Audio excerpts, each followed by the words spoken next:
want to be focusing on the ideal of Christ, not the personality of Jesus. The unifying source field connection that we all occupy is the core of the religion, not the systems and the legalism or the dogma that we have put into place around the core. We are fast approaching a cosmic event that is going to have a profound effect on our consciousness. We are part and parcel of the one infinite creator, and by presenting the ideal of Christ, you embody the energy signature back of that ideal. This is Nathaniel J. with Alive and Thriving, and we are here to create graduate level Christians. Hey everybody, so first video of the week. We're going to be jumping into chapter 17 from Life and Teachings of the Masters of the Far East, and I'm not going to read the entire chapter. I'm going to start making things a little more bite-sized, easier to digest. I'm also going to go into the text a little more, like I did with the Tatsang Monastery, like I did with the sand resonance experiments. Whenever things come up that I feel as though I can expand on and bring in outside sources, I'm going to do that for you guys. This is my service unto others. Not to toot my own horn, but I have an honors degree from the University of Tampa, from their philosophy and religion department. This is truly my wheelhouse, discussing graduate level Christianity. It is written, "Eye hath not seen nor heard, neither hath entered into the heart of man, the things which God hath prepared for him that love him. This should have read, for them which love and bring forth the Christ of God, the eye hath not seen nor heard, neither hath entered into the hearts of man, the things which God hath prepared for them." This is expounding on the principle that unconditional love is a limitless blessing. If you understand life's principle or the purpose of life, the understanding principle is that which stands under all things and is the principal thing. Therefore, it is a true proverb, "With all thy getting, get understanding," like a sponge. Understanding conscious purpose underlies everything. It was this that brought forth so proficiently for Solomon. So Solomon brought forth understanding so proficiently.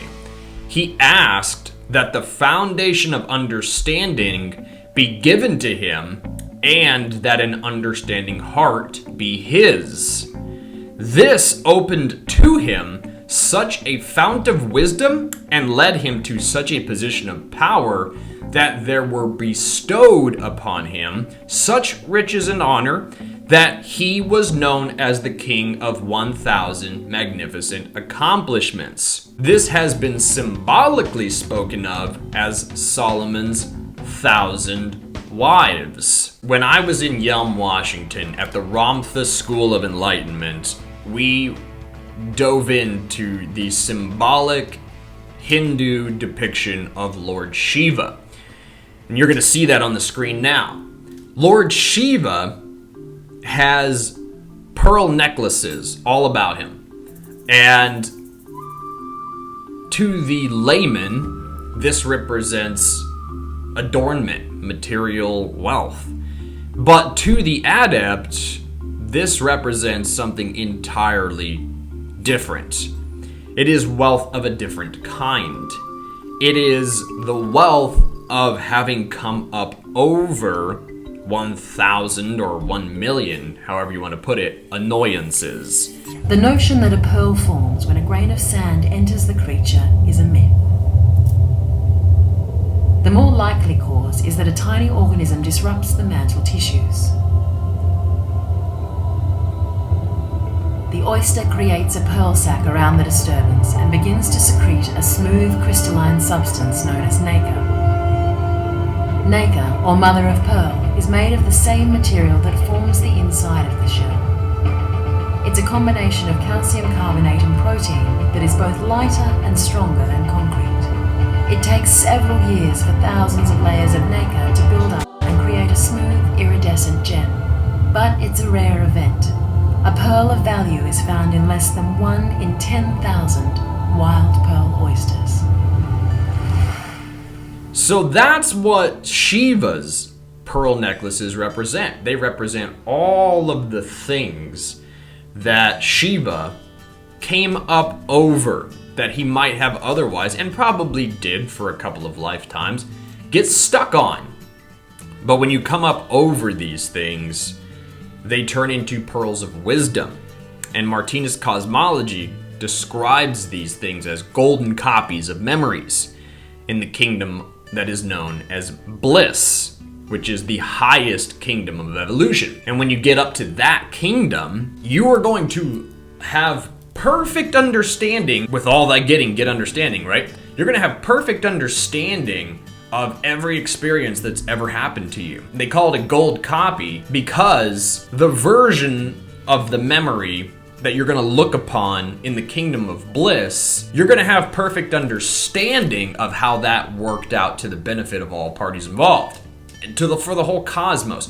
You're going to see the integral role that you played in your own evolution, the evolution of those you were interacting with at that specific time, the development and the unfoldment of the cosmic plan of the cosmos. So, with all thy getting, get understanding, and come up over the hindrances that might otherwise hang you up. And when you do, they turn into wisdom, right? If you've learned the lesson, then you won't repeat the cycle, so to speak. But if you don't learn the lesson, you'll repeat the cycle. And if you don't learn the lesson by the end of this life, you're not going off into merry fairyland bliss world for all eternity. You're going to reincarnate. Business gets finished in the cosmos. And all beings are either ascending or descending. So if you are gluttonously pursuing a carnal pleasure path, you're most likely descending into the animal kingdom.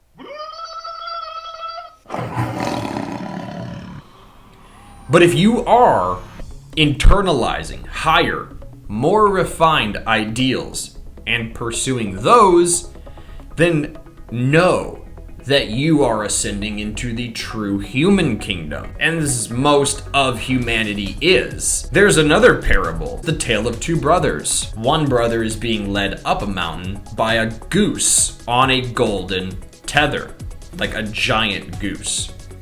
Or swan, maybe a swan.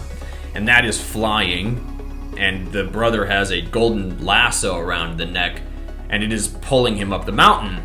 And his brother is coming down the mountain, being pulled by a black wolf with red eyes, and around the neck of the wolf is a chain of iron. And this symbolically represents the two ways in which consciousness operates: evolution and devolution.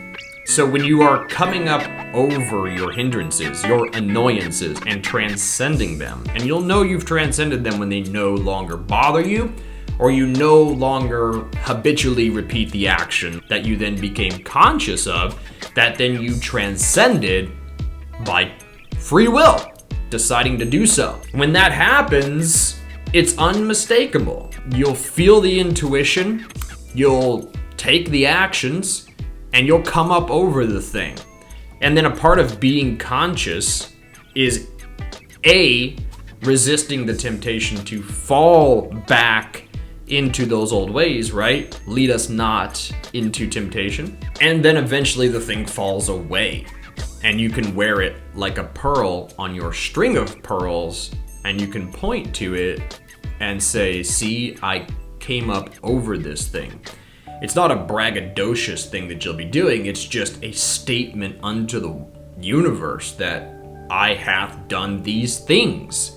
As the Buddha had to set right when he left Samadhi under the Bodhi tree and was encountered with 3 of his fellow sojourners that had been on the ascetic path with him, before he went off on his own and obtained nirvana. He had to set straight these individuals who said, see, Gautama has stepped off the path. And Siddhartha Gautama Buddha said no. And then he taught them in Deer Park the Dharma. And they were instantly enlightened.